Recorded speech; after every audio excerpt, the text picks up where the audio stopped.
Assalamualaikum warahmatullahi wabarakatuh. Yang terhormat Ibu Endah Kusumaningrum MPD serta teman-teman dimanapun berada, kami dari kelompok 10 akan mempresentasikan materi mengenai hak asasi manusia.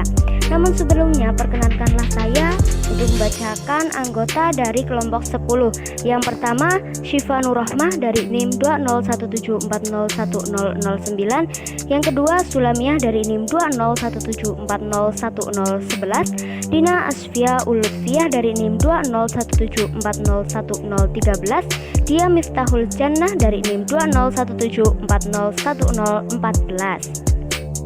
Kami dari kelompok 10 akan membahas mengenai apa makna dan hakikat dari hak asasi manusia, bagaimana sejarah hak asasi manusia, dan apa sajakah bentuk-bentuk dari hak asasi manusia. Untuk yang pertama, langsung saja pemateri pertama yaitu Dina Asfia Ulutfiah dengan materi makna dan hakikat dari hak asasi manusia. Yuk kita simak bareng-bareng. Makna dan hakikat HAM. Hak asasi manusia bermula dari barat yang dikenal dengan right of man, dianggap tidak mencakup right of woman.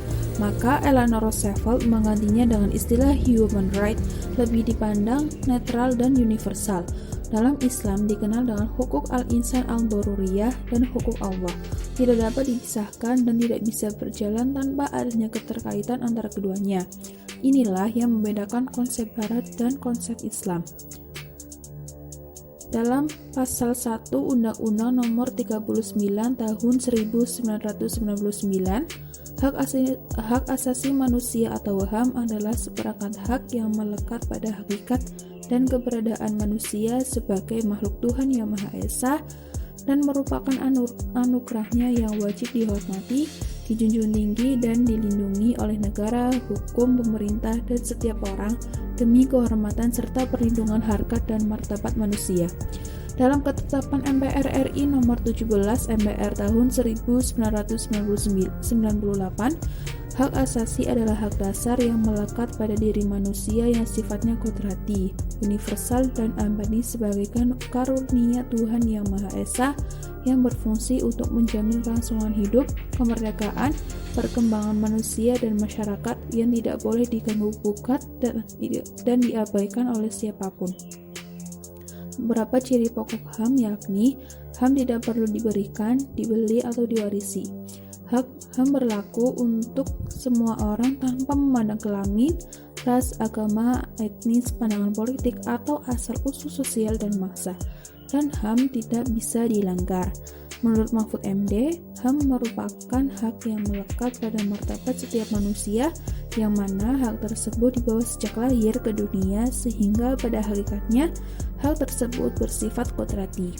Berdasarkan beberapa definisi HAM di atas, dapat disimpulkan bahwa HAM adalah seperangkat hak yang dimiliki oleh setiap manusia tanpa terkecuali, yang dibawa sejak lahir sebagai anugerah dari Tuhan Yang Maha Esa, pada hakikatnya dilindungi oleh hukum dan pemerintahan. Setiap orang tidak diperbolehkan saling merenggut hak dan tidak dibenarkan memanfaatkan hak untuk hal yang tidak baik. Setelah kita memahami tentang makna dan hakikat asasi manusia, tentunya kita akan menjelajahi akar sejarah dari hak asasi manusia. Akar sejarah dari hak asasi manusia akan disampaikan oleh Syifa Nurrohmah.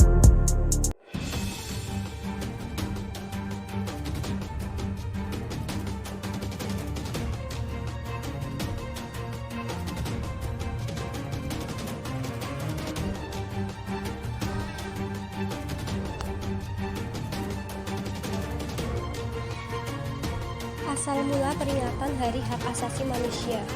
Kekejaman Perang Dunia II memberikan pelajaran penting bagi masyarakat dunia. Agar tragedi serupa tidak terulang kembali, Majelis Umum PBB menyepakati penyusunan Deklarasi Universal Hak Asasi Manusia.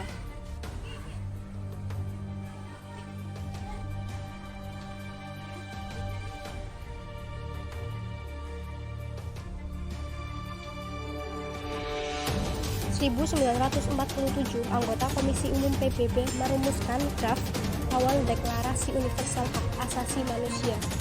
10 Desember 1948, Deklarasi Universal Hak Asasi Manusia diadopsi oleh Majelis Umum PBB.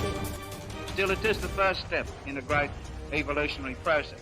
It is the first occasion on which the organised community of nations has made a declaration of human rights and fundamental freedoms, and it has the authority of the body of opinion of the United Nations as a whole. And millions of people, men and women and children all over the world, will turn for hope and guidance and inspiration to this document. While history alone can determine the historic significance of an event, it is safe to say that the declaration before us may be destined to occupy an honorable place in the procession of positive landmarks in human history. 10 Desember 1950, Majelis Umum menerbitkan Resolusi 423 yang berisi himbauan semua negara anggota dan organisasi PBB untuk setiap tahunnya mengingat 10 Desember sebagai Hari Hak Asasi Manusia Internasional.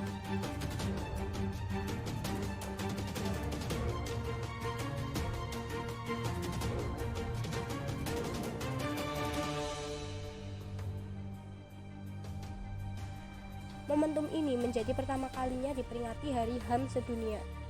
Sejak saat itu, masyarakat dunia termasuk Indonesia memperingati Hari HAM pada tanggal 10 Desember di setiap tahunnya. Itulah tadi sejarah dari hak asasi manusia. Selanjutnya kita akan menyimak yaitu bentuk-bentuk hak asasi manusia yang akan disampaikan oleh Diah Miftahul Jannah. Yang selanjutnya adalah bentuk-bentuk HAM. Yang pertama adalah hak asasi pribadi. Hak asasi pribadi adalah hak yang berhubungan dengan kehidupan pribadi seseorang, seperti mengeluarkan pendapat, kebebasan beragama, mendapat kehidupan yang layak, kebebasan berkumpul. Yang kedua adalah hak asasi politik. Hak asasi politik adalah hak yang berhubungan dengan kehidupan politik, seperti mengikuti ataupun mendirikan partai politik atau organisasi lainnya, hak untuk dipilih dan memilih, hak untuk duduk dalam pemerintah. Dan yang ketiga, hak asasi hukum. Hak asasi hukum adalah hak untuk memiliki kedudukan yang sama di depan hukum, seperti mendapat layanan dan perlindungan hukum, hak untuk menjadi PNS. Yang keempat adalah hak asasi ekonomi. Hak asasi ekonomi adalah hak yang berhubungan dengan kegiatan perekonomian, seperti kebebasan melakukan transaksi jual beli, hak mendapat pekerjaan yang layak. Dan yang kelima adalah hak asasi peradilan. Hak asasi peradilan adalah hak untuk mendapatkan perlakuan sama dalam tata cara pengadilan, seperti mendapat pembelaan hukum di pengadilan, hak menolak digeledah tanpa adanya surat penggeledahan. Begitulah tadi presentasi dari kelompok 10. Kurang dan lebihnya kami mohon maaf. Hargailah hak orang lain, maka hakmu niscaya akan dihargai oleh orang lain. Sekian dari kami. Wallahul muwaffiq ila aqwamit thoriq. Wassalamualaikum warahmatullahi wabarakatuh. Kritik dan saran yang membangun akan kami terima. Silahkan bisa tinggalkan komentar di kolom komentar bawah. Jangan lupa like, comment, and subscribe. Terima kasih.